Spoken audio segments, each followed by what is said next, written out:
حضرت علی نے فرمایا، کوئی کمزور شخص تمہاری بےزتی کرے تو اسے بخش دو، کہ بہادروں کا کام معاف کر دینا ہے، اور معاف کرنے والا اللہ تعالیٰ کو بہت پسند ہے۔ حضرت علی نے فرمایا، لوگوں کے اخلاق کے مطابق ان سے میل جول رکھو اور اعمال میں ان سے علیحدہ رہو۔ لوگوں کے غلام مت بنو،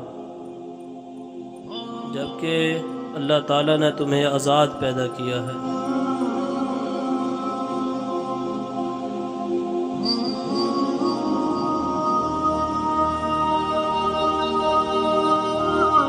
حضرت علی نے فرمایا، جس سے محبت کی جائے اس سے مقابلہ نہیں کیا جاتا۔ کسی کو پا لینا محبت نہیں، بلکہ کسی کے دل میں جگہ بنا لینا۔ غلط بات پر غصہ آ جانا شرافت کی نشانی ہے،